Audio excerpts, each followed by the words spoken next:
प्रणाम करता हूँ जो इस सभा में उपस्थित हैं, जो किसी कारणवश इस सभा में उपस्थित नहीं हैं उनको भी प्रणाम करता हूँ, जो ऑनलाइन के माध्यम से हमें देख रहे हैं, सुन रहे हैं, मैं उनको भी प्रणाम करता हूँ।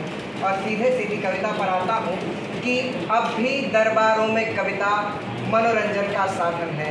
अब भी दरबारों में कविता मनोरंजन का साधन है, पर प्रसाद के कलित हृदय में सीमाओं का बंधन है। बंधन में है अब भी कविता सरकारी अधिकारी की, बंद पड़ी है अब भी कविता मुट्ठी में व्यापारी की। और कहीं कहीं प्रेमी के प्रणय निवेदन में कविता का क्रंदन है, मृदु शब्दों के सुंदर वन में मर्यादाओं का मर्दन है। क्या बात है भाई, क्या बात है, फिर से एक बार।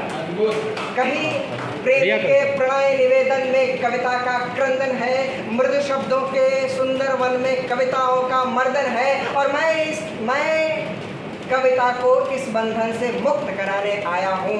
भारत माँ का बेटा हूँ मैं, शौर्य सुनाने आया हूँ।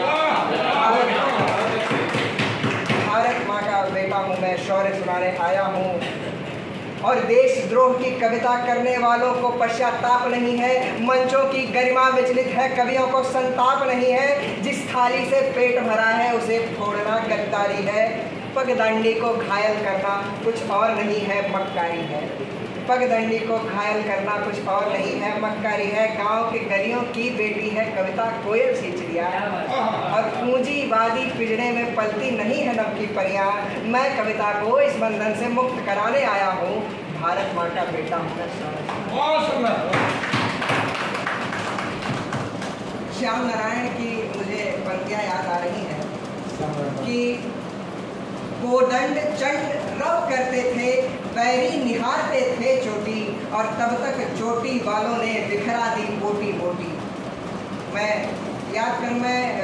उन कवियों को इस कविता के माध्यम से तर्पण देने का प्रयास किया है जो कवि अपने जीवन काल में राष्ट्रीयता की भावना, राष्ट्रीय चेतना की भावना के साथ अग्रसर रहे हैं। श्याम नारायण